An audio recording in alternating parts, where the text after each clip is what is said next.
The following podcast is unsuitable for children under 16 years of age. Viewer discretion is advised. So, I haven't seen B anywhere. Where the hell is he?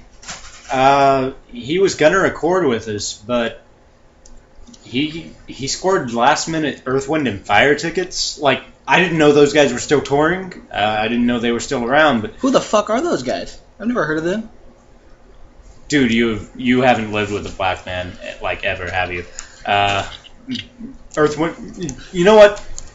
Google that shit. I will, after the show. That B is not here for. I know, right? Yeah, he was like, dude, I got Earth, Wind, and Fire tickets? Man, fuck you, Nick. Whoa. We can't do that. He's not here. It's not okay this time. This is not my bad class.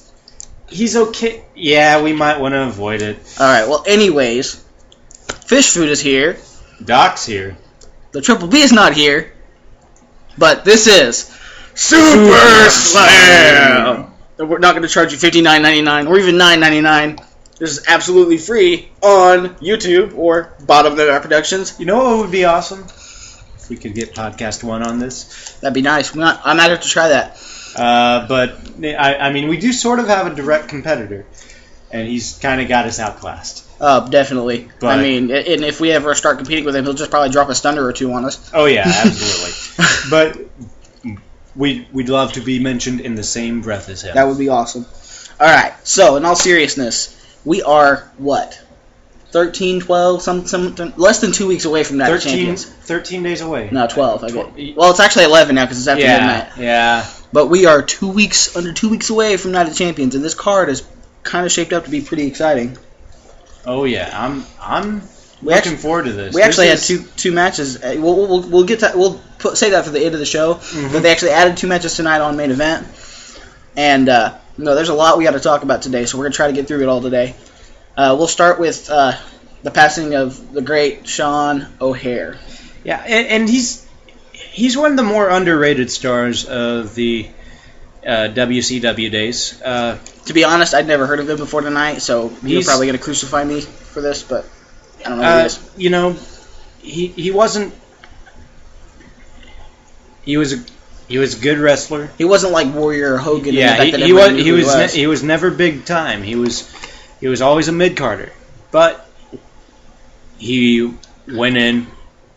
He worked well with others from what I've heard. He didn't really have too many issues backstage. He was just your average mid-card guy, but he didn't really have... He came in sort of right at the end of WCW when we had just awful writing going on that show. It was just shitty.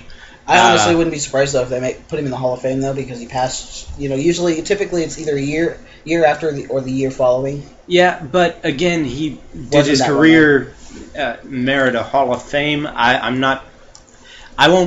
hate to speak ill on the dead. I won't say that his career merited a Hall of Fame, but he is definitely going to be missed. Definitely. Especially within the community of those workers who worked with him. So, our hearts go out to those who were close to Sean O'Hare. Thoughts and prayers are with you. All right. Well, while we're talking about Hall of Fame legends, and thoughts and prayers. Yeah.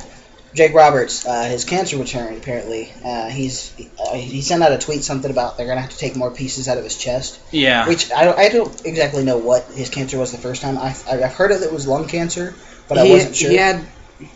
He had some something on his left knee, I believe it was. Mm-hmm. And it turned out not to be cancerous, but they thought it was at first. But now it looks like he's got some in his chest, which if it's related to what was in his knee, then that's metastatic, which means that the cancer has spread throughout the body, which is not a good sign. Yeah, so definitely be on the lookout for updates, because if this is... if that's the case, then we may be very close to losing a true Hall of Fame performer. Yeah. And Roberts didn't really look all that great during the Hall of Fame speech. You could tell his health was getting to him, and I was kind of concerned about it. But it was really good to see him there, and he was in great spirits. So I think if his time is coming, I think he's prepared for it. Oh yeah, he's finally got his life in order. He's rekindled things with his family. He's doing what's right by them. He's in a great point in his life. I think DDP Yoga helped him for sure. I think he's definitely one of those guys where he's not going to regret anything whatsoever. He doesn't need to have any regrets. No, he had a legendary career. He practically invented the DDT. You know? Oh yeah, it was something that how many people have we seen use it today? You got everybody. Dolph Ziggler uses it consistently. Dean Ambrose uses a variation of it in his Dirty Deeds. You know, he was a landscaper of the world we know as WWE. Randy Orton, his DDT. Edge had the big DDT. The execution, yeah. You had Randy Orton does a ropes. That's everybody. Sting uses a reverse DDT. The Scorpion Death Drop. God. I can't wait for WWE 2K15 to come out just so I can see that. Yep, which, by the way, got a PS4. I'm really looking forward to having that for WWE 2K15. I gotta stop being a broke-ass college kid so I can afford one. Not a PS4. I was going to say, we've been playing on your PS4. Talking about a copy of the game. Yeah. But yeah, I'm looking forward to getting that pre-order, getting freaking Sting, so that as soon as I open it up, I'm going to be able to play with him. Oh. You know what would be bullshit if you had to unlock him too? God damn it. That would be so bullshit. You don't have to download him, but you do have to unlock him. What the fuck? While we're talking about WWE 2K15, let's talk about Punk versus the WWE over the 2K15 thing. Yeah. This is an ugly situation, folks. This could turn bad for anybody who's holding out hope for Punk ever returning to WWE. This doesn't appear to be good. Basically, what's going on is Punk he's featured in a major storyline in the game. Oh yeah, absolutely. The two rivalries that you get to play through are HBK versus Triple H and Cena versus Punk. He's featured in a big way in this game, and he doesn't feel like it, and he's not going to be getting any royalties off of it because he's no longer with the company. Well, I can see Punk's point because yes, he does own that likeness. However, at the same time, he left. He made the agreement to do the game. He signed off on them putting this storyline in the game. He did all the body scans, which the screenshots, the gameplay for 2K15, the body scans were so insane. I'm hoping that's not a bad... Oh, we're good. Okay, we're good. We're good. Okay. We had a little technical difficulty there. Sorry about that, folks. A little bit of a hiccup. I'm hoping that all recorded. Let's hope so. Basically, yeah, he signed off on 2K using his likeness. He's not going to get any royalties off of it because he's no longer with the company. So he's suing over royalties, which most people are saying... Most people in the business are saying that will directly lead to WWE making a countersuit of breach of contract. Which they legally could do. They paid him for what? Was it 3 or 4 months of him not showing up? Maybe even longer? More closer to 6. Yeah, it was... And... That's a long time. Yeah, he got 6 months of paychecks to sit on his ass. If you're going to try and get out of your contract and without claiming breach of contract, the way Mysterio handled it catching checks.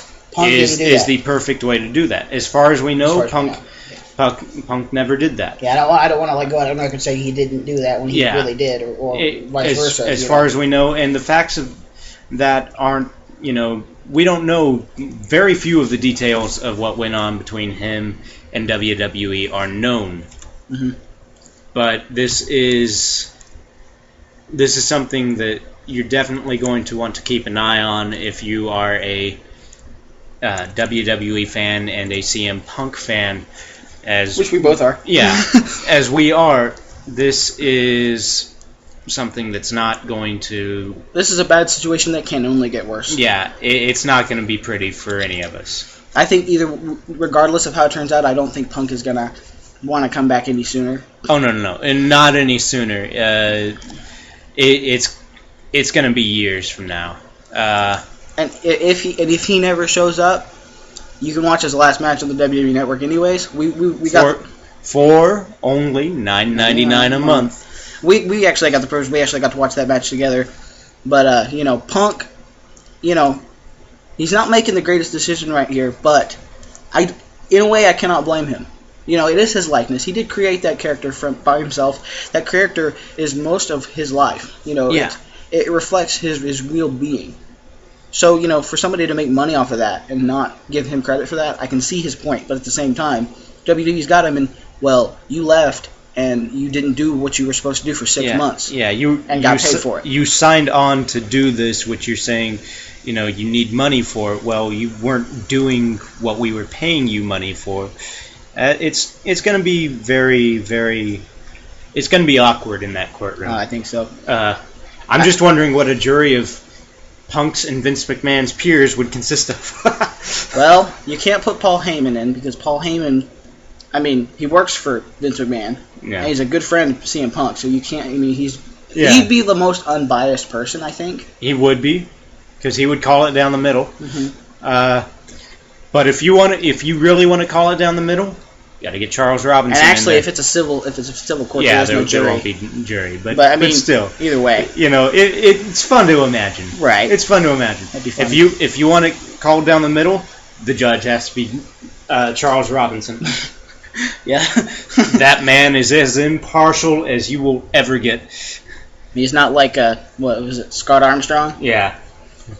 All right. Well, switching gears, we got more bad news. Which is this episode is going to be full of bad news, but we're going to have some really good news. And we're not really afraid that we've got bad news. We do have bad news. There's nothing to fear. It's here.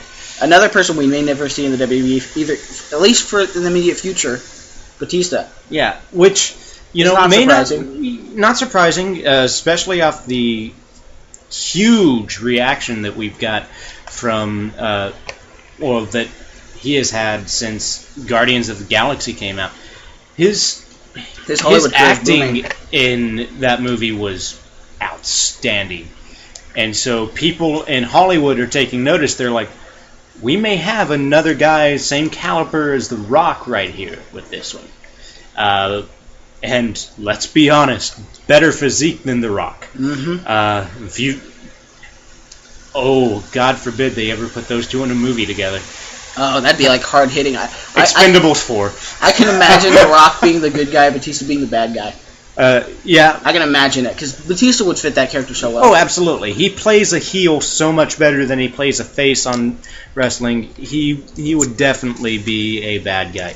But yeah, that's Expendables 4. That'd be awesome. Bring in The Rock and freaking... You don't even need Chuck Norris or Stallone.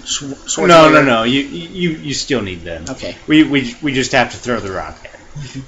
I feel at this point he's probably earned a spot on that list. Yeah, and see, his reaction when he came back in January wasn't the greatest either. But he wasn't sold to what they were creative was trying to tell him to do, and that's one reason why you're seeing a lot of people leave WWE right now is booking. Mm-hmm. The booking decisions that they're making. Batista wasn't pleased with his latest run, and he may never return, or not for a long time, because they weren't respecting his wishes. They weren't doing what he was saying.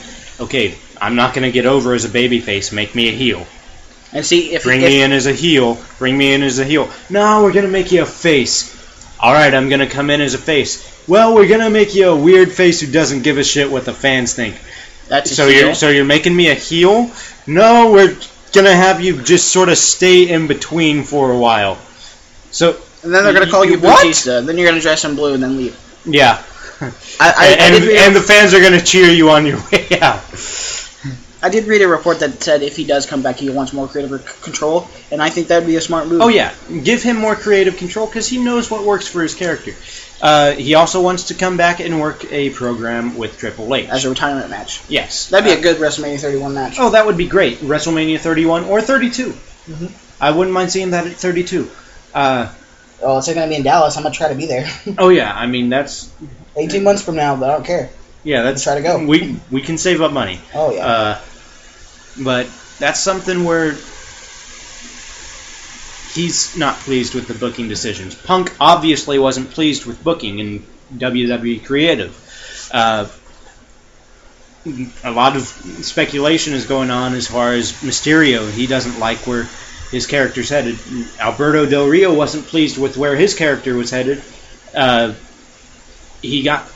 After the lights, or after the facts of the situation came to light and everyone figured out that WWE, or that Alberto Del Rio was in the right in the whole situation with WWE firing him,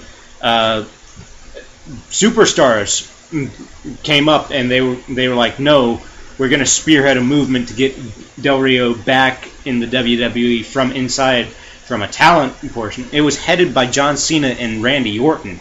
They were like, we fucking want Del Rio back. So WWE offered him his job back, and he didn't take it. Something tells me it wasn't just that incident, because he was like, you know what, they've apologized, they want to take me back. You know, if it was just the incident, you know, an apology and maybe fucking firing that racist asshole who still has his job. Yes, Vince, I'm calling you out on that. See, your company is a professional, right? It's deemed as a professional sport, which means you have to conduct yourselves as professionals. You know, making racist jokes to some employees, that's harassment. Yeah, there's no way that should be called for. I mean that's. Look at the NFL. The NFL indefinitely suspended Ray Rice yesterday because of the thing with his girlfriend or fiance, now wife, and you know, the reason they did that was because he was in the wrong, and it makes their company, the NFL, look bad. Mm-hmm. And so Del Rio doesn't make your company look bad for responding to a racial joke. Holding on to the company or to the guy who made the racist joke, that looks bad for WWE. It really does. But enough on that. But yeah, he wasn't pleased with where his character was going. Anyway, so it's just a WWE Creative. It needs a kick in the balls or something to get it going. Yeah, it was red hot right after WrestleMania season, and it's kind of dwindled down a little bit. I mean, true.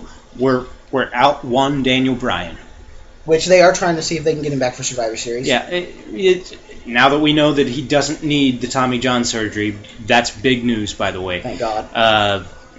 Daniel Bryan doesn't need second surgery, so if he can get rehabbed, we'd love to have him back. But we don't want to rush it. We do want him to be at 100%, especially since when he comes back, he's probably going to get a rematch. Oh, definitely. For the title that he never lost. Mm-hmm. I believe he only ever lost, like, from last year's SummerSlam all the way through now, he only ever lost 2 pay-per-view matches? Well, and 1 title match. Mm-hmm. And that was against Randy Orton in Hell in a Cell. Well, okay, 2 title. He only ever lost 1 title match clean. I'll give it that. Randy Orton, and it wasn't even clean. So we can't. He didn't lose any title matches clean, and both title matches that he lost were Hell in a Cell and Elimination Chamber. I guess I forgot about that one, yeah. And both of them had outside interference. And they both made him look really good. I mean, like he lost, but he looked strong in defeat. They made his character look really, really strong, and not the biggest of guys, but the guy where you could be like, he's got a chance of beating anybody you throw him in the ring with. Right. I mean, look at what he won his first world championship. He won on the Big Show. Granted, it was right after the Big Show got through a hellacious battle with Mark Henry, but he beat the Big Show. And then the following pay-per-view, he beat the Big Show and Mark Henry in a triple threat steel cage match. There's nowhere to run in a cage match, as we saw on Raw. And this guy won against two giants. While we're talking about cage matches, you caught Raw last night, right? Yes. How do you think that was opening the show with a cage match? Oh my God! That's. Granted, you got me. Granted, I mean I like Bray Wyatt on the mic. I like his character. His ring work, though, I mean, to me, I feel like Bray Wyatt's kind of a boring wrestler. Because like in every one of the but matches it's so I've seen, slow. It really, yeah. But it works with his character because it's him mind games, and it's him drawing out the pain and the torture of his opponent. Right. It's sadistic. It's him being, you are in pain, and I'm going to make it last as long as I want to, and only when I decide to put you out of your misery will I allow you to lose. And see, another thing that I did not like about that cage match is it was the same thing with John Cena. Not so much this time. In the cage match at Extreme Rules with John Cena, Harper and Ryan prevented Cena from escaping several times. Oh, yeah. That only happened once, and really, Jericho didn't make much of an attempt to escape. He stood up, was shrugged like, his shoulders, and then dove. Whatever. I'm just gonna hurt your boss again. But after that, he won clean. Yeah, it was. It was a really awkward finish. It was, but it was exciting. It was perfect. As much as I dislike Bray Wyatt's ring work, I was kind of excited for it. I was like, wow, I like his ring work. But see, I think it's why. I mean, even John Cena couldn't carry the match at WrestleMania with him. It was. We even said it was one of the more boring matches at WrestleMania with Cena and Bray Wyatt. I like his ring work. He's very technically gifted, and his ring work tells a story, but it's a much more subtle story than some of the Daniel Bryans of the world. See, and maybe that's why I don't like Bray Wyatt particularly, because I like the fast-paced, quick actions. One of the best Bray Wyatt matches of his main roster WWE career is Bray Wyatt, Daniel Bryan. See, that one was very, very quick. That was quick-paced, but at the same time, he slowed it down to a more methodical pace where Daniel Bryan couldn't get up and running. He couldn't keep going. He grounded Bryan to where it was, you're going to go at my pace because you're faster than me.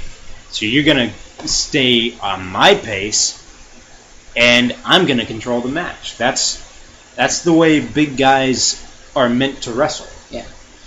And so, but I did think opening the show. And one thing I don't understand: why did they kept calling it the season premiere? They've never done that before.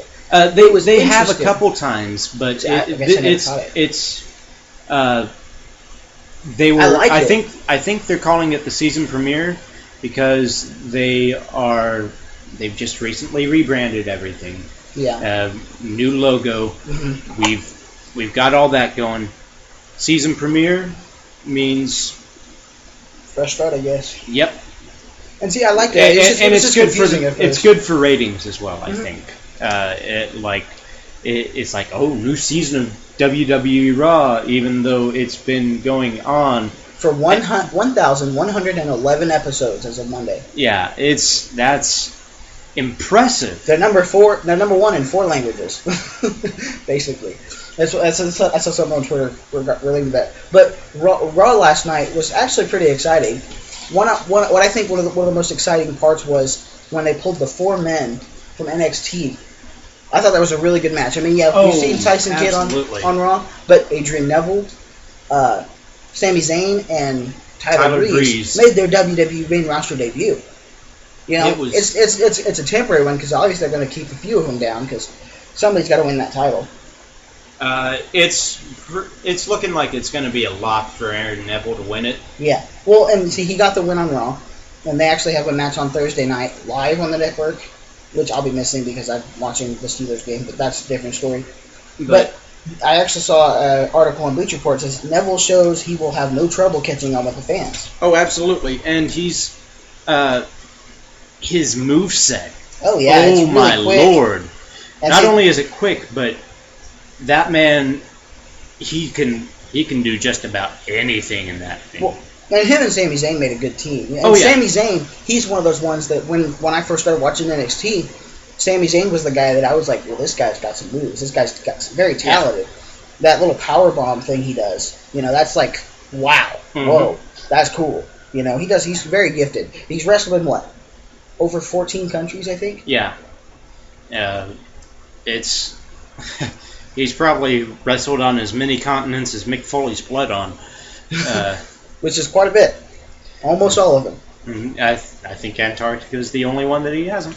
And we can always set that record, Mick. If you're listening, we would be glad to do a little, we can't pay you, but, if you just come do a match with somebody. Not even a match. I just want to learn your blading technique.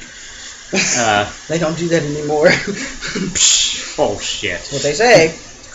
They say they don't do that anymore. Regardless, but no, I thought the match was very exciting. It was brief, but it gave everybody a little taste of, hey, you want to see these guys for real? Check out the network. That was a good way to plug the network instead of you can catch it for only $9.99 repeatedly. That is kind of getting annoying. It's funny, but it's annoying at the same time. It got annoying that first night that they started doing that. I don't know. $9.99. How many times have we heard it so far? $9.99. It's been close.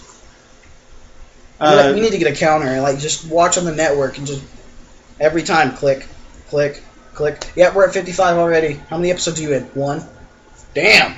Keep going. Yeah, and I'd say we should do that, except you can't watch full-length Raws on network. You can't? Not even the more recent ones? The newest one that we have is... It would be from a month ago. Yeah. I'm sure we could go back, because, I watched the one where I went to Oklahoma City. I watched the entire one at least twice.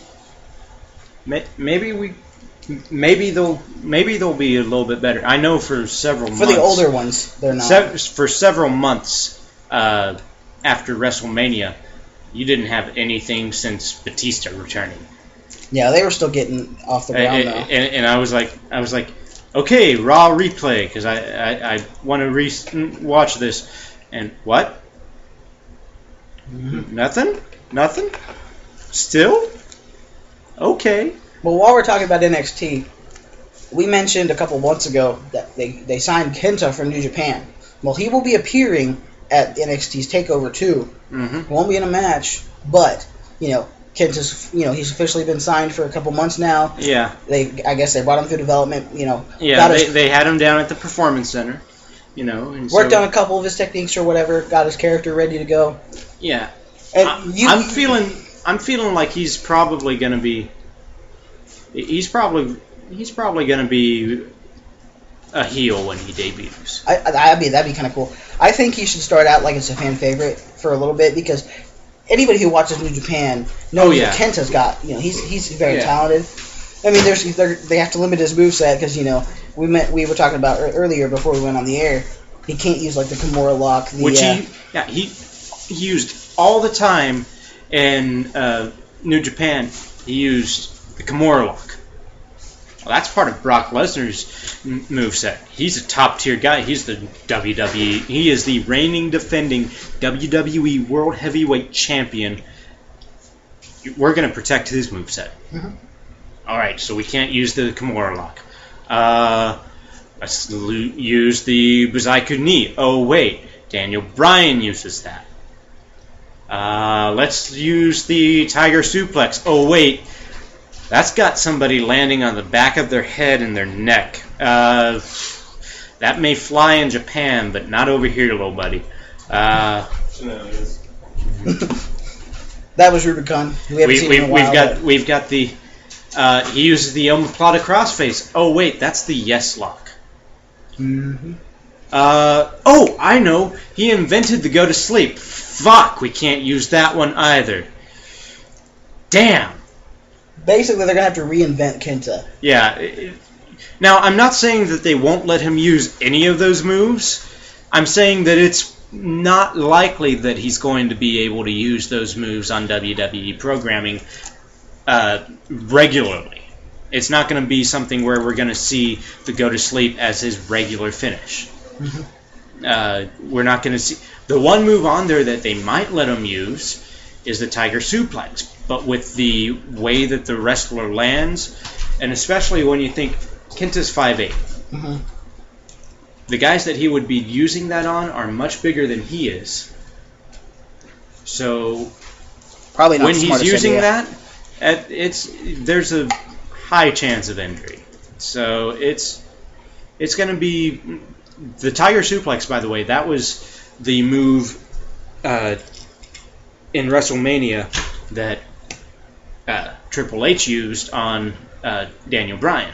That we all just, our jaws hit and we were like, oh my God, what a suplex that was. Mm-hmm. Incredible. It's amazing. It's awesome. It's a great move, and it's very risky, especially if you're doing it on someone who's larger than you are. Mm-hmm. They don't have Daniel Bryan, even though Daniel Bryan can pull it off. Oh, yeah. They don't have Daniel Bryan doing suplexes on the Big Show, or or even on guys Triple H's size, Randy Orton's size. You don't see it. Why? It's dangerous. Daniel Bryan couldn't do something, the Tiger Suplex, on Randy Orton. Why? It's really dangerous. You're not going to let Kenta do it either. He's a smaller guy. I mean, so it's going to be interesting to see what they're going to let him use. I hope they don't stick him with just a, hey, you're Japanese, we're going to give you a super kick. Okay, Yoshitatsu. So many times. Okay, Yoshitatsu. And I hope that they don't... Yokozuna? Yokozuna, who was Samoan, not Japanese. Well, he was built as Japanese. He was built as Japanese, but so was frickin' Tensai. Tensai is the whitest Japanese guy I've ever seen. You mean Albert? A-Train? Right. Sweet Tea? who is now retired from in-ring activity, and he's now down at the Performance Center. But who's another one? Oh, Tajiri. Mm-hmm. He had the buzzsaw, but I mean, the buzzsaw. It's a super kick. It's a type of super kick. I mean, the super kick is so overused anymore. It's just. I mean, you're gonna have, if you're gonna give him a kick, make it something new, something drastically something different. That people are gonna want to see. Yeah, something. I don't want to see a Sweet Chin Music style super kick from this guy. I don't want to see a Usos super kick from this guy. I think if he's going to do some sort of kick, he needs to do some sort of enziguri that's a little bit more flashy. Like Del Rio had a really good enziguri. Punk had a really good enziguri. Make his a little bit more flashy. Yeah. Make him make that move his own. Or Chris Jericho. Not even an enziguri. I'm thinking more of a... now, you're going to have him wear his kick pads. But... Like a donkey kicker? Not really a donkey kick. Sort of a jumping spin kick where he corkscrews in midair and then... Ooh, yeah, that would be cool. Yeah, that would be awesome. That would be really cool. That would be awesome. WWE, I know you're listening. Write this down. Yeah. $1 million idea right here. If you were going to have him have a kick as his finisher, make it something... Or whatever his finisher is, don't make it something where it's just a super kick. And if it is a super kick, it can't be just a super kick. Give him something. Something to where you'll know this guy is legit, he's for real, and he's someone you're going to have to watch out for in the title hunt. Absolutely. All right, so we're gonna go ahead and take a quick break. We'll give you the plugs, and we'll be right back.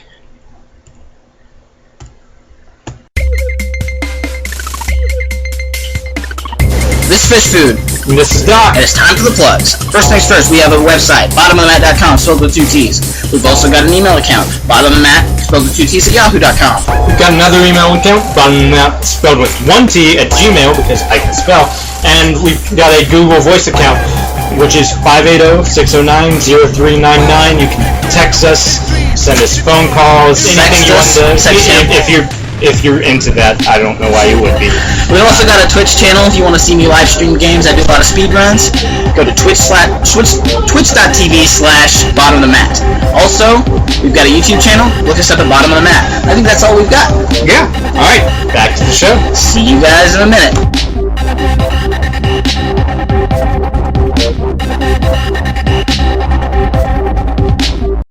And we are back. Wait, really? Yeah. Like, wait a minute. Something seems off. Yeah, that seems a bit soon, like sudden. Oh.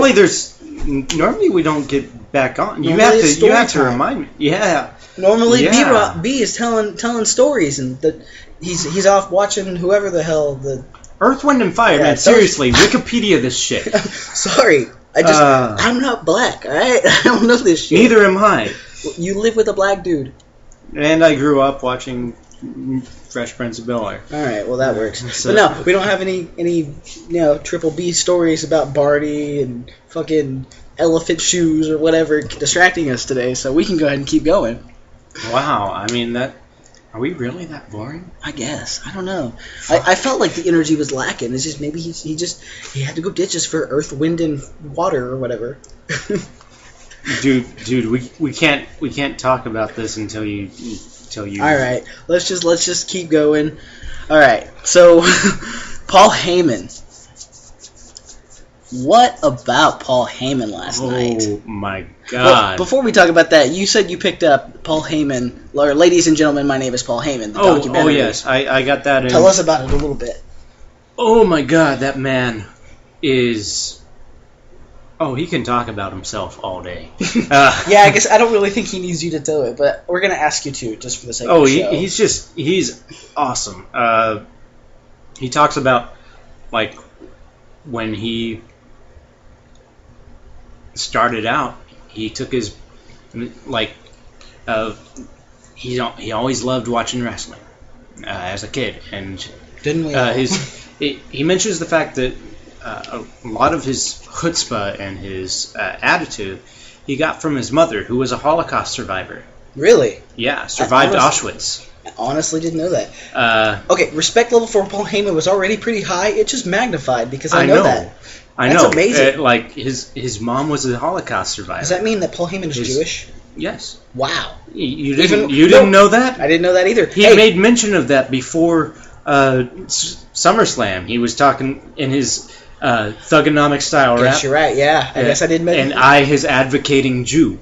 Yeah, I guess that makes so much more sense. Plus, I mean, he loves money. You know, he knows how to run a business. Jewish. Wow. I thought we agreed we were going to stay away from racist comments. Right, you're right. We don't have our. Hey, I mean, we were calling out Vince McMahon for it. I mean, so we. All right. We really lose our moral high ground. Paul Heyman, we love you. You know, religious preference or heritage aside, you are a great speaker. Continue on. Anyway, so he's talking about when he was a kid, he started this business where he would go in the backs of magazines and he'd take out an ad and he would sell movie posters through the mail. And he had a thriving business, sort of, as a 13-year-old. And so, when he turned 13, he had his bar mitzvah. He said he did what any good Jewish boy would do. He took his bar mitzvah money and he invested it in a business. He wasn't thrilled with his whole movie poster business, even though it was making some money. Well, yeah, he wasn't thrilled with it because that wasn't what he was passionate about. He was passionate about wrestling, and so he bought himself a nice Nikon camera. And then he had another camera that he liked to use. It gave him a much better photo from his perspective. But he bought a nice Nikon camera. That way, and he talked about he conned himself into getting a press pass. And so he got the press pass. And so he's up along, and he's taking pictures of all these wrestlers at the events. They're for Vince Senior's promotion. And he's and brought in some of the other, older photographers, and they said they hated Paul Heyman. That was the worst person you could end up seeing in the show up and be taking photographs alongside you, because you'd be like, hey, that's a perfect shot. That is definite cover material. I'm going to get that photo. And right as you're about to get the photo, you get an elbow in your side. And you turn around, it was that nasty little punk kid, Heyman, who maybe wasn't in position to get the cover shot, but he was going to make sure you weren't either. That way he could get a better shot than you. Right. And he brought this sort of bloodthirsty mentality to it.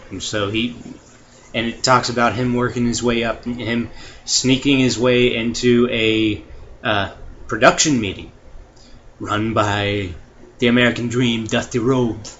And he does a dead on, like, I can't do a Dusty Rhodes impersonation.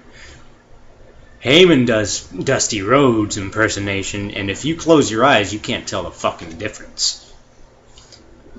He's that good. And so you're sitting there, and Dusty sees him in the back corner, and he sort of walks along, and he calls him over and says, hey, come here. And he takes him out into the hall, and he's like, what are you doing here? And he says, and Paul Heyman gave some excuse, and he said, no, what are you doing here in the production meeting run by the American Dream, Dusty Rhodes? And Heyman's like, man, this is it. This is where I get caught. They're going to throw me out. They're going to mention it to the McMahons, and I'm not going to be able to work with the McMahons anymore. And he said, I'm here to learn from you, Dusty. And he said there's this long, awkward silence where he was like, yeah, I'm getting fired. I'm getting canned. I'm not going to be able to work back for the McMahons. And Dusty says,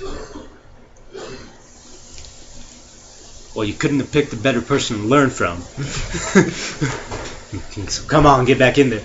And so he goes back in, and he sits back in the back corner, sort of far off. And then the next week, he's on the third row. And he said by the third week, Paul Heyman was practically in Dusty's lap, just sitting there sponging everything in. And so he conned his way. He hustled his way. He's been pulling the Heyman hustle since he was a teenager. He hustled his way into the business before he was 18, learning everything, what was going on behind the scenes.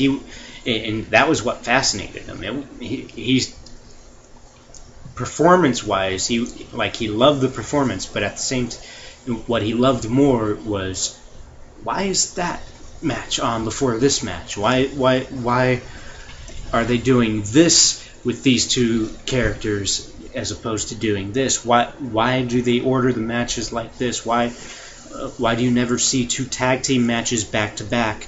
It's just something where he wanted to learn everything about the business, and he did, and well, before you get too far ahead of yourself, I don't want you to ruin it for everybody. Oh no. Pick it up yourself. I still have yet to watch it. Absolutely. I'm gonna watch it sometime whenever he's done with it. I might borrow it from him if he'll let me. I'm sure he will. If you when you buy it, you get the first disc is the documentary. Then you've got 2 discs full of nothing but promos. Promos. Not just promos. This is Paul Heyman promo. Paul Heyman promo work, which is just insane. I mean, look at the stuff that he's capable of just recently. And you get to watch his promos from all the way back in AWA through his tenure in WCW, ECW, and then WWF and WWE, and you get to watch all of that. Some of his best promos ever. And you get to hear the stories behind them. It sounds really interesting. It sounds like I'm not big on documentaries, but WWE documentaries I've always been fascinated with because I kind of like Paul Heyman in the sense that I like what's going on in the behind the scenes kind of aspect. It's definitely something to, for me personally, I've always loved this business. I've always wanted to learn more about this business. I've always sort of had this dream of, well, maybe one day. And for those of you who don't know, I'm hoping to maybe one day soon. Like I've penciled in plans for myself. He's got his head on straight for sure. This is going to be. There's no guarantees, especially not in that business. Oh yeah. But it's worth a shot. I'm going to go for it. If nothing else, I can say I tried to get into the business that I loved. I may not have got in, but I gave it my all. Well, while we're still focusing on Paul Heyman and John Cena cut one hell of a promo on Monday. Oh my God. Paul Heyman telling John Cena what John Cena had to do to beat Brock Lesnar. Basically, it got ugly. I mean, it was heated. They were in each other's face, and Paul Heyman was on point. He said, he asked, does it ever bother you? Is there ever just that 1 second where he says, when I say Cena sucks, that's coming from me with all my accomplishments and my accolades, everything that I've done and the respect that I have. You can't, you've got to say, okay, well, that's respectable. But what about when that guy in that big, fat, unemployed, lazy asshole, didn't say asshole, in the 6th row yells, Cena sucks. Do you ever just want, just for a second, just to tap in to that hatred and that resentment that's boiling up inside of you and just turn to him and say, shut up! And John Cena, you could tell he was getting frustrated, but you could tell that he was getting frustrated because Heyman's words were hitting home. Mm-hmm. Cena's frustrated with his career at this point. Like, he's frustrated with the fans. He's frustrated with the fact that he wasn't able to beat Brock Lesnar, and not only not able to beat Brock Lesnar at SummerSlam, he was unable to mount any kind of offense of any, not of any degree. I mean, he had 3 bursts. One right at the beginning, one AA, and one STF. That was it. I mean, it was, other than, I'm going to punch you in the gut until you get to the other side of the ring, and then you're going to hit me once, and I'm going to go down like a sack of fucking shit. Yeah, the rematch between them is going to be good. I mean, it's going to be a lot better than the SummerSlam match. And since we've got new information about Brock Lesnar, and that helps lead to the fact that Lesnar might still be walking away with the belt, even at Night of Champions.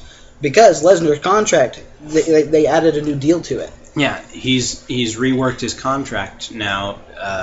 All the reports are coming in that Brock Lesnar is going to now be working as many dates as WWE needs him to work. He's just going to be getting paid on a date-by-date basis, which means they can have him as champion for as long as they need him as champion. Instead of having John Cena beat or lose to Brock Lesnar in the way that John Cena lost to Brock Lesnar at SummerSlam, and then overcome the odds and pull a Super Cena, and now we've got John Cena as the sacrilegious 16-time world champion. At Summer or after Night of Champions, now we can see Brock Lesnar beat John Cena again after John Cena has tapped into that dark side. John Cena says dark side wasn't even enough. Either he's got to go further with it, or he's got to change something. John Cena, it seems, on a certain level, it seems hard to say that he may not ever get another big championship. Mm-hmm. But at the same time, are they willing? Are they ready to take away Ric Flair's claim as the most decorated world champion of all time?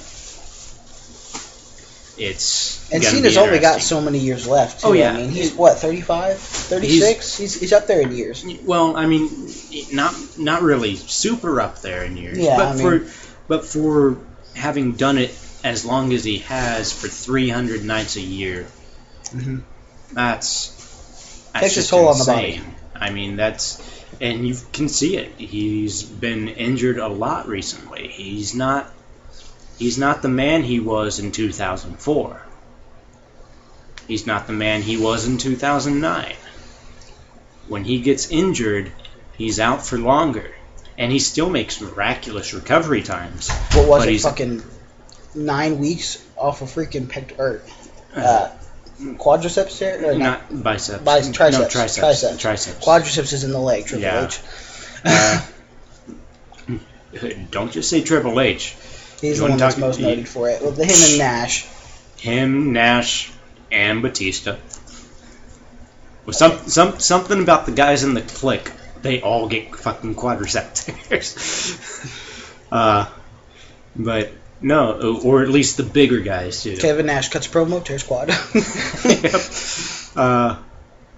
But it's something where you've got to realize that this is not gonna last forever. John Cena is not gonna last forever. It seems hard to believe that they won't ever give him another championship. I think they probably will. Do I think they'll give him a 17th one? Maybe not. I don't think they're ready to take it away from Ric Flair completely. But John Cena can't be your go-to guy anymore, which means he doesn't need the championship. Not that he needed the championship before. Some of John Cena's most memorable feuds and battles have come from him not having the championship. Or not even being in the championship scene. Mm-hmm. Him fighting his way back into the championship scene. Mm-hmm. He's just that kind of guy where even though you know he's not the underdog, he can sell to you the fact, or he can make you sort of believe that he is. Alright, so last thing we have on our list, we're going to break down the Night of Champions card as it stands right now. We have 8 bouts so far. There's still room for maybe one more.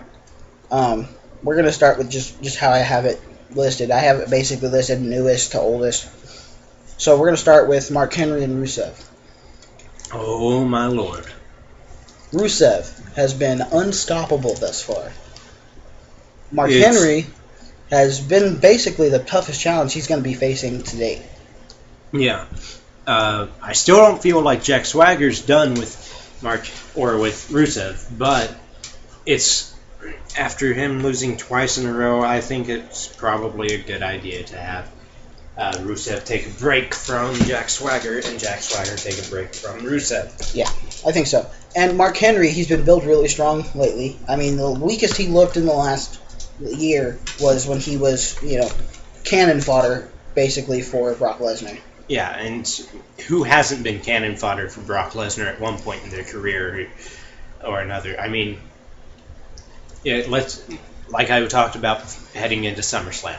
Look at the last 5 opponents that Brock Lesnar has had. 6 now. You had Triple H. Mm-hmm. Yeah, he lost to Triple H at WrestleMania 29, but he beat him at SummerSlam the year before that and beat him the next month in a cage match or at Extreme Rules. Mm-hmm. Then you have CM Punk. And he dominated Punk. The best in the world. Mark Henry. Big Show. Just destroyed Mark Henry. Mm-hmm. Big Show. Destroyed Big Show. Yes, using chairs. They're actually talking about Big Show would be next in line for Brock Lesnar. That would be a good match. Cena, and that's going to be a good match, especially since Big Show's got so much pent-up aggression. Oh, he's got beef, absolutely. Oh, yeah, and that would be at Hell in a Cell. Perfect. You put those better stage than Hell in a Cell, where Big Show's already expecting anything and everything. That's a good way to build the prestige of the WWE Championship as well. A big, tough battle. Because, let's face it, John Cena is not the toughest battle in the world for Brock Lesnar. No. The Big Show would be a lot tougher of a battle because the size of the Big Show, the strength of the Big Show. Oh, absolutely. Big Show is... I mean, there are very few guys who legitimately, in a shoot fight, I'm here to legitimately beat your ass and send you to the hospital, break every bone in your body fight, where someone's going to jail and probably prison for this one. Big Show might be able to stand toe-to-toe with Brock Lesnar, just sheerly because of his size and power.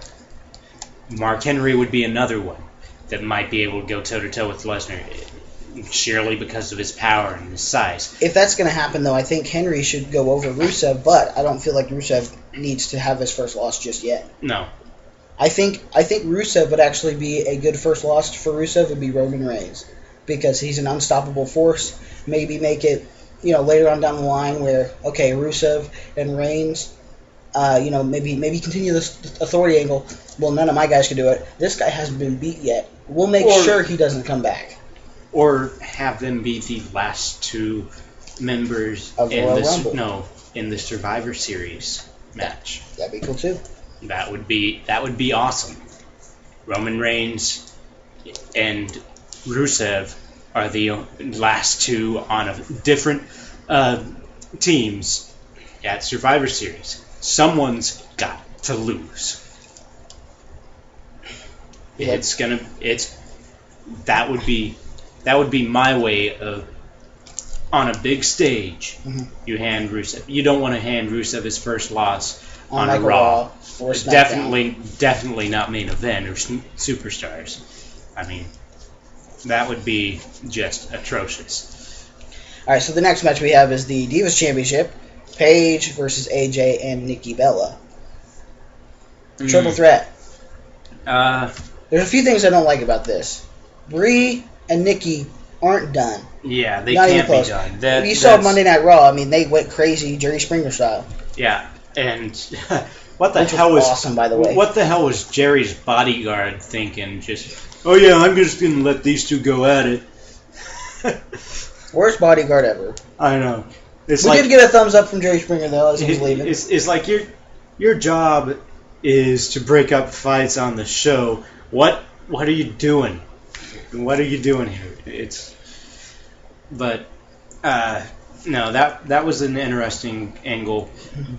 But I feel like them putting Nikki into the title picture in the middle of this angle it's an odd decision. I think it could work because Nikki on Monday she didn't try to be the whole you're my sister, I'm not gonna. No, they were at each other's throat and they actually had a little bit of a tussle. Mm-hmm. Which before the show, I actually compared it a little bit to Undertaker Kane, where Undertaker's like, I'm not going to hurt my flesh and blood. I'm not going to strike down my brother. It's not the case here. Mm-hmm. Nikki's like, you know what? Screw it. You've pissed me off. Or You're being Brie. selfish. Yeah, Brie. You've pissed me off. You're being selfish. You know?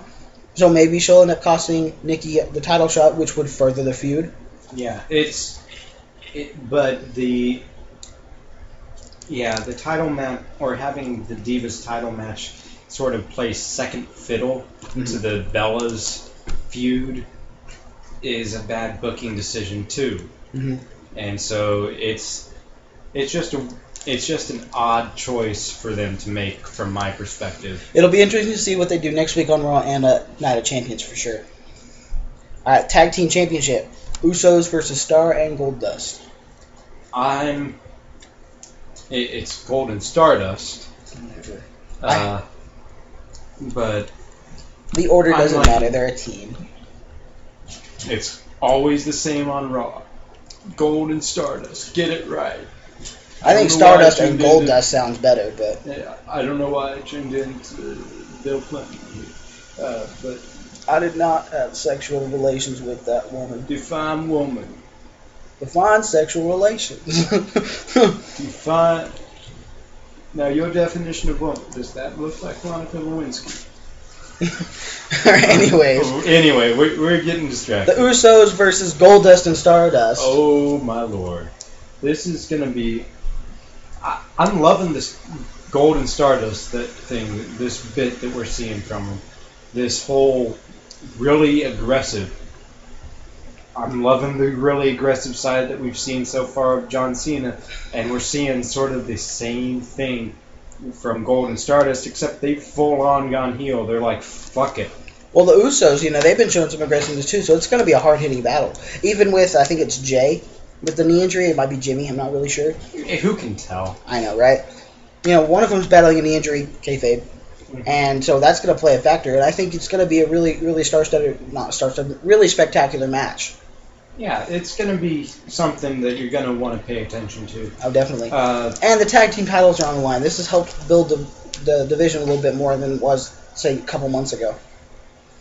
Sort of. I'm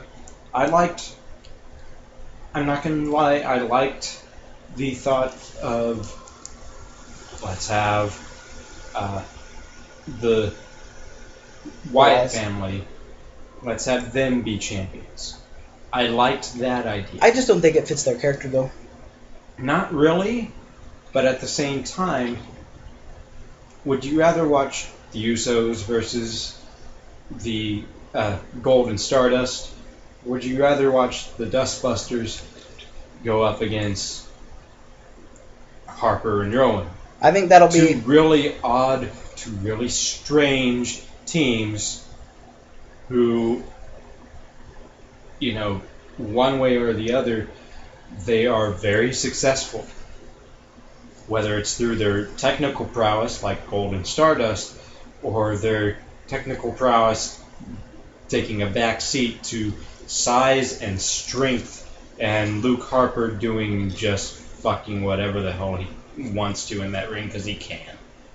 I think that'll be a good step moving forward. Have the Usos drop the belts to Goldust and Stardust, have their rematch at Hell in a Cell, and then Survivor Series. And the Usos have held on to it since before WrestleMania. So that's a good almost 6 months. More than they're a good. They're definitely one of the better tag teams in there, but their reign has become stale. Mm-hmm. There's not many teams that they haven't faced yet. They teased for a while immediately after SummerSlam having the Usos face the world's biggest, strongest tag team, but that's not gonna materialize anytime soon. They basically put Big Show and Mark Henry together to, I think, mostly to help build the potential feuds with Brock Lesnar. And yes, it came at the expense of the Wyatt family a few times, but you got to take a small step backwards to take a few giant leaps forward. No, absolutely. Monday Night Raw, we actually saw a little bit of the aggressiveness from Mark Henry, building towards Rusev. Oh, absolutely. I Mark think Henry's going to be. He's going to be a. If Rusev's not careful, Mark Henry will take his damn head off. put him in the international wing of the Hall of Pain. Mm-hmm. But yeah, the tag team division, they I like that they're mixing it up a little bit. I hope that they continue to mix it up because, you can't just have the same thing every freaking pay-per-view. Yeah, I don't want to see the Usos win again. Yeah, that would be... What's going on, Houston? Not a lot. How's Sonic treating you? Wonderful. Got a couple guests in our studio. Yep. Don't sound so sure about that. Oh, man. It's What's going on?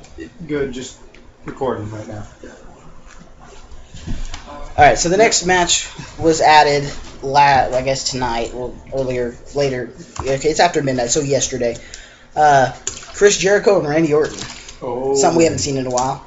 This is going to be good. Randy Orton has recently been showing that he is a ring general. Mm-hmm. He is a ringmaster like no one else. He led Roman Reigns that entire match, both on Raw last night, or 2 nights ago now, technically, but and at SummerSlam, led Roman Reigns by the hand the entire match, and then set Roman Reigns up for the victory. Speaking of which, those of you who say 5 moves of doom for Roman Reigns, he threw in a suplex yesterday, or the other day. Yeah, it was pretty good. Yeah. It was So, a good suplex. Shut up, critics. Yeah, and we put it in a cage, and it was awesome. Oh, it was great. But no, that was just a great. He's a great wrestler. Anyone who doubts Randy Orton, because he's been booked really weakly over the last year or so. And I think a feud with Chris Jericho, I guess it's a mini feud because they only have about, another week to build on it. But I think a feud with Chris Jericho, obviously Jericho's not going to go over. No. He's on his way out, and they're probably going to write him off with that knee injury. Oh, yeah. So that'll help give Randy Orton some more credibility when he maybe eventually faces Brock Lesnar, possibly for the title. Possibly, and Randy Orton can show viciousness, just not stopping going after that knee the entire time. He's a viper. Yeah, he knows the weakness. I see the weak point. I'm going to do it. I'm going to do whatever it takes to exploit that. I mean, that old Garvin stomp, it's going to happen on that knee. Here's what I'm expecting to see. I'm expecting to see a lion salt into an RKO in that match.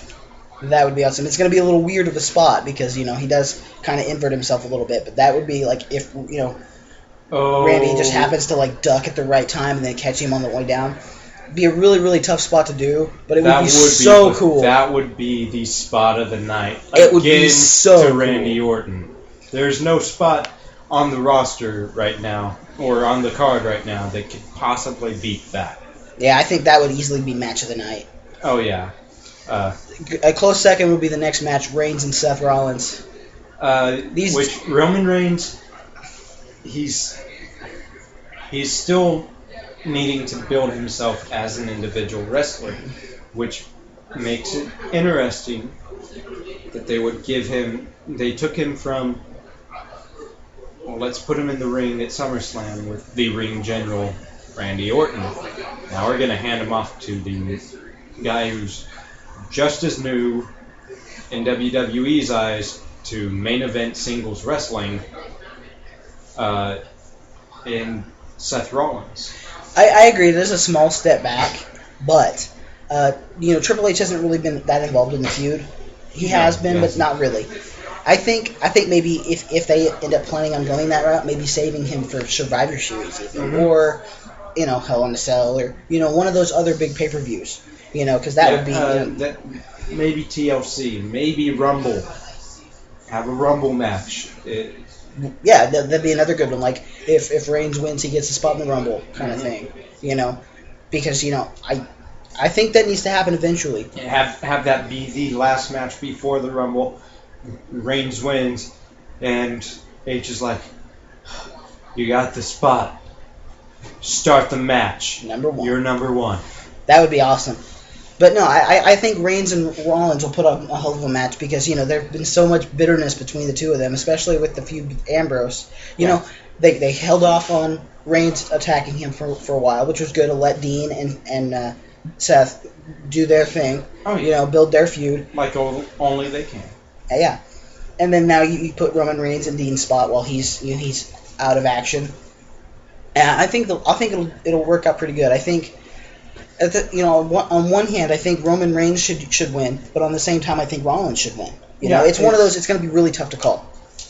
It's going to be a fun match though. Oh yeah. And you look on the other side of it, you've got Seth Rollins, who hasn't put up a bad match ever.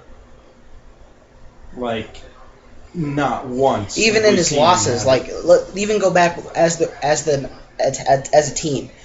When they lost at Battleground to Goldust and Cody Rhodes, they still looked really good in that match, especially Seth Rollins. He brought everything he could. He was the one to take the pinfall, yes, but he still looked really good in that match. Yeah, he took the pinfall, but he was the only one who could. Like, he did the job because that was what he was told to do. He did the job. Oh yeah. And that entire match, his spots with Cody were the most memorable spots, other than the bionic elbow. The bionic elbow made that was the spot of that match, just because the bionic elbow made a comeback. Dusty Rhodes took off his belt. Bam! Dean Ambrose, take some bionic elbow there. And Ambrose sold it like. Oh, absolutely. Champ. I bet he was like, yes, I get to work with Dusty Rhodes. Yeah, what do I get to do? You get to take a bionic elbow.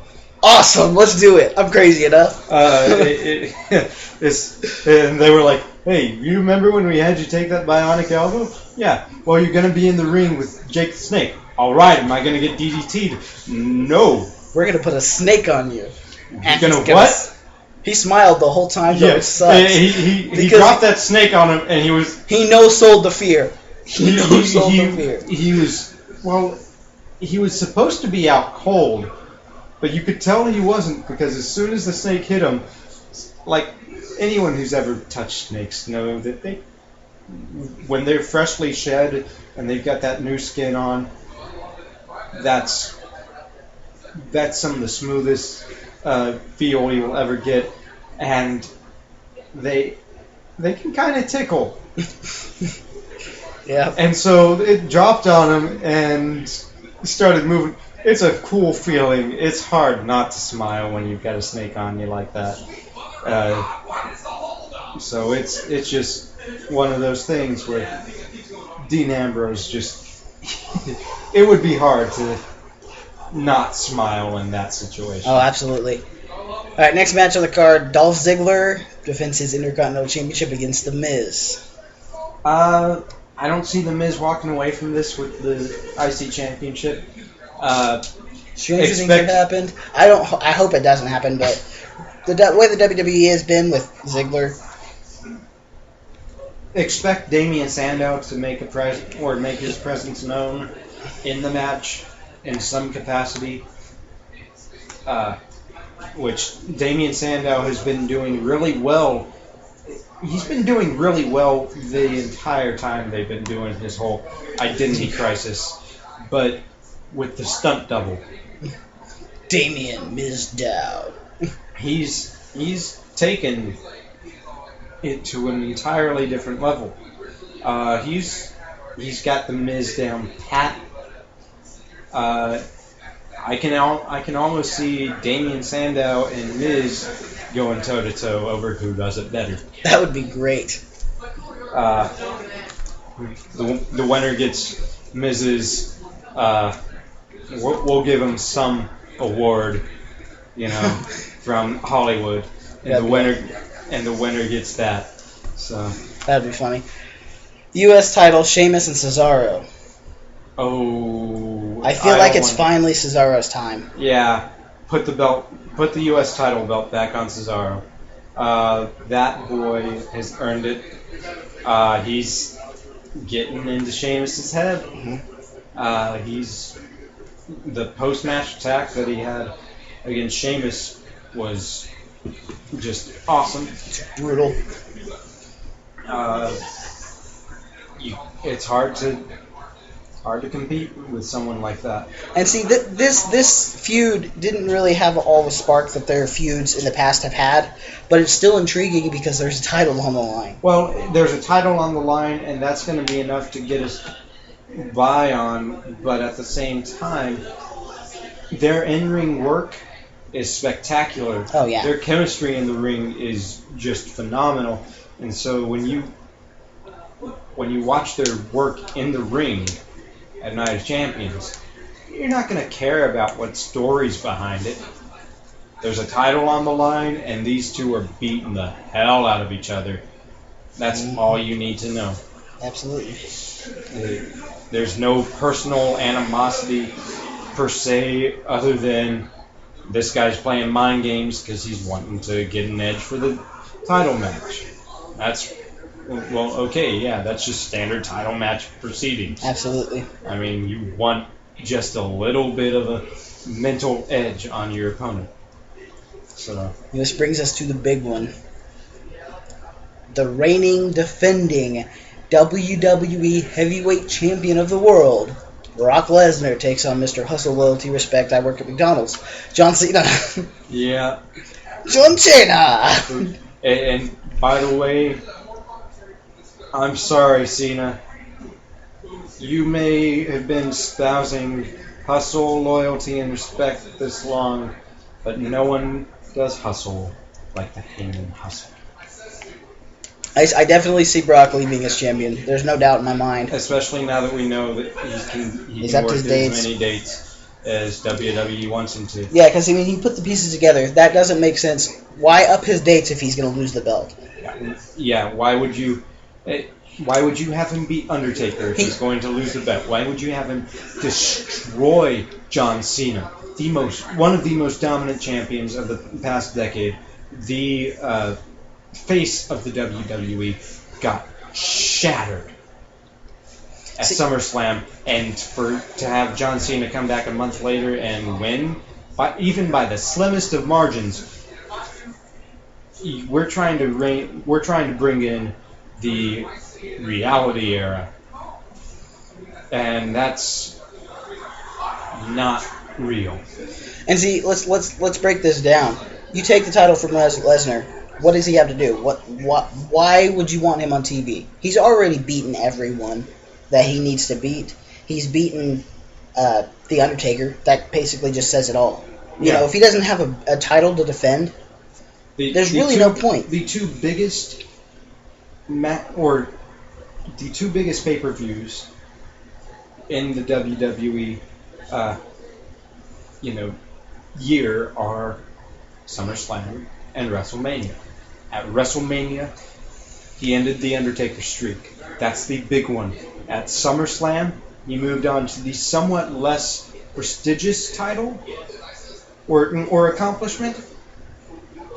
It's something that comes with a certain degree of, okay, this guy is in the business to play the business, Right.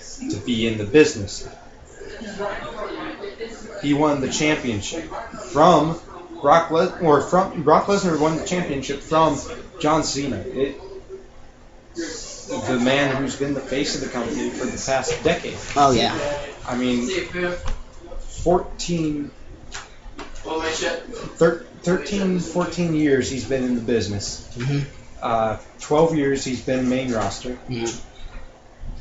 And 10 years he's been the guy that is the face of the WWE. And Brock Lesnar destroyed him. You can't have John Cena win a month later. It makes no sense. You can't have that pussy John Cena in it at all. No. I just like to point out that CM Punk needs to stay strong and keep up with the lawsuit. We actually talked about that. No, CM Punk isn't in this at all. Actually, we talked about it a little bit ago. Actually, we decided it's probably not the best idea because it's not let's say he goes through with for either side. It's going to make this is going to be rehashing for listeners, but it's not the best idea for either side. If Punk goes through with it, there's going to be a direct countersuit from WWE for breach of contract. True. He just needs to just drop it. I mean, how many wins do you think he even had anyway? He wasn't that very good to begin with, and then he's going through this lawsuit. He just needs to drop it and end it. It wasn't that he wasn't very good. He was one of the best wrestlers. But he didn't have any very many big wins. Though. Oh, absolutely, he did. He beat not as many as some of the others, though. Well, yeah, but he beat John Cena. Look at the time left that the he was company in with the the title. company. Look at the time that he was in the company. Anybody could beat John Cena, though. No, not anybody. Let's make a list of the people in the last 5 years who've won clean over John Cena. Yeah, win-loss records. Daniel John Bryan, Cena's got a great one. Brock Lesnar, CM Punk. Yeah. Those are the only ones that I can think of that have beaten John Cena clean in the last 5 years. Didn't The Rock beat him when he came back? Okay, The Rock. I was gonna say The Rock did when he came back, but The Rock is like that was like a special edition thing. Well, he came back for a season. That's four. That was once in a lifetime, and once in a lifetime part 2. Yeah, that was four, and he ended up beating The Rock the next year. But four wrestlers have beat John Cena clean in the last 5 years. Mm-hmm. Just without any outside interference, without any sort of match stipulation where chairs, tables, ladders, and all that. 4 superstars have beat him clean in a straight-up one-on-one match. And how many for CM Punk, though? CM Punk, he's like what? He hasn't lost. 4? He hasn't lost many. CM Punk went on a fucking rampage. Yeah, he beat all 3 members of the Shield at once. Yeah, we're talking the Shield when they were together. When they're not together. I mean, when he made claims of "I'm the best in the world," he had the ability in ring to back it up. Yeah, CM Punk they're like cash checks that he could back up. You He was cashing checks his ass could catch. Yeah, pretty much. You could say that, well, it's hard to say who the best in the world really is, and you're right. But if you're talking about the guys who are in contention for the title, CM Punk is definitely up there. He may not have had all the fans in the world either, but that doesn't make a difference. Oh, he definitely does right now. Yeah. But if you're WWE and you're wanting, WWE's been playing it cool, up until this whole lawsuit thing came around. They've been playing it cool, trying to keep relations as they are good as possible. I mean, yes, he left under bad circumstances, but they were like, you know what? Just let him walk away, and 3-4 years from now, he'll decide, you know what? I've been sitting on my ass too long. I need to get back in the game and start. I need to do something. AJ's wanting me out of the house. I need a hobby. Because going to hockey games isn't a hobby anymore.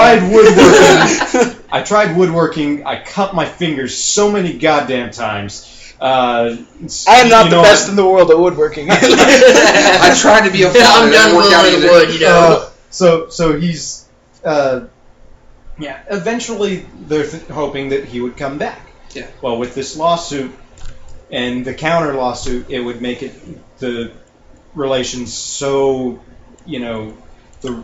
it'd just get all that anger out. Damn, 221.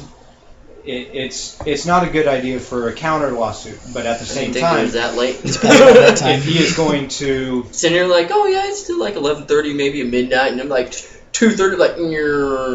But at the same time, if he's going to make his lawsuit and say you're not allowed to use my likeness in this game, well, you signed on when you were still with the company. You signed off on them using your likeness. But the moment he quits, that it's ended though. No, they should still have his permission to put him in a game. He was still under contract for 6 months after he left. Yeah. Okay. His contract didn't expire till like July. Yeah, he signed off on them using his likeness in the game. He signed off on them using his likeness in game in one of the storylines. Right. He was featured in one of the storylines. Okay. He signed off on that. He did all the body scans. This was before he ever stepped foot out of the company. And now he's trying to sue to get some money back. Because he's not going to get royalties, but he's not with the company anymore. And see, as far as we know, he was still cashing the checks that they were giving him for merchandise from his contract when he wasn't even part of the company per se. When he wasn't performing. When he had left, but his contract hadn't expired yet. He was still getting paid. Right. Okay. Yeah. So, which would legitimize their breach of contract. Which means he doesn't have a case anymore. Well, he's got a case, but any winnings that he would get from that, you need to pay me royalties. Well, if they got proof that would have been counteracted by his breach of contract and what he would owe them. I think it's just an ugly case from either side. It's not gonna end well for either side. No, and it's just gonna make relations that much worse between them. And for fans of WWE and fans of CM Punk, we're not going to see CM Punk. We weren't going to see CM Punk in WWE for a long time, and this is just going to make it that much longer. Yeah, we're going to go. It's been a while. Yep. So before the Wild gets back. Well, eat, sleep, repeat. Well. All right, it was nice having you guys on the show for a little bit. Yeah, right. Yep. Thank you for having us. Yeah, not a problem. All right, so let's get back to where we were. Brock Lesnar, John Cena. Can't wait for Daniel Bryan to return. Can't wait. Hopefully hopefully Survivor Series. Yep. Yeah. Nice talking to you, fellas. See. I honestly don't know who those guys were. They just randomly walked into our studio, completely. Yeah. I guess they were looking for Triple B, but he's off watching, snow, ice, and. I'm gonna throw something at you. All right. Anyways, no. You know what? I'm keeping these. I don't know what they are, but they look delicious. Those are gonna get soggy. Yeah, probably. Put them in my fishbowl. But no, Cena and Lesnar, I mean, it's going to be a good match. It's going to be hopefully a better match than we saw at SummerSlam. Oh, yeah. And I think, hopefully Brock Lesnar leaves as the champion, because that doesn't make any sense anywhere else, any other way. Why would you build him up as someone who can beat The Undertaker and destroy John Cena, and then have John Cena pull a Super Cena and win the next month? You're not going to see that. I think some time away from the belt would do Cena some good. Mm-hmm. All right, any final thoughts before we end the show?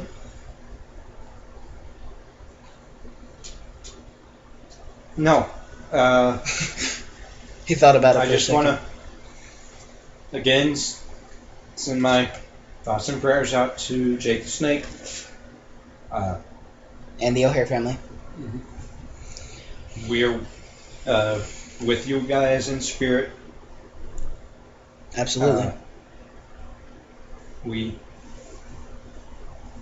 If there's anything Bottom of the Map Productions can do, don't hesitate to call us. Yes. You have our plugs. They're in the middle of the show. Mm-hmm. You can't miss them. And they're on our website, too. Unless you didn't listen that long. Well, you can go back, or they'll go to our website. You'll find them. Mm-hmm. All right. Well, I think isn't this part of the show where we call everybody a Mitch? Yeah. Why do we do that? That was Triple B starts it every time. Yeah. You know what? Because he went to watch. Yeah. I mean, you're here. Yeah, I'm here. I'm here. Yeah. He's not. He's a Mitch. Yeah, he's a Mitch for watching. He's a Mitch for watching lightning storms and. Hey, no! All right. Earth, fire, and water. Earth, wind, and fire, motherfucker. All right, whatever. Earth, wind, fire. All right. See you guys later. We'll see you guys next week. This has been a Bottom of the Map production.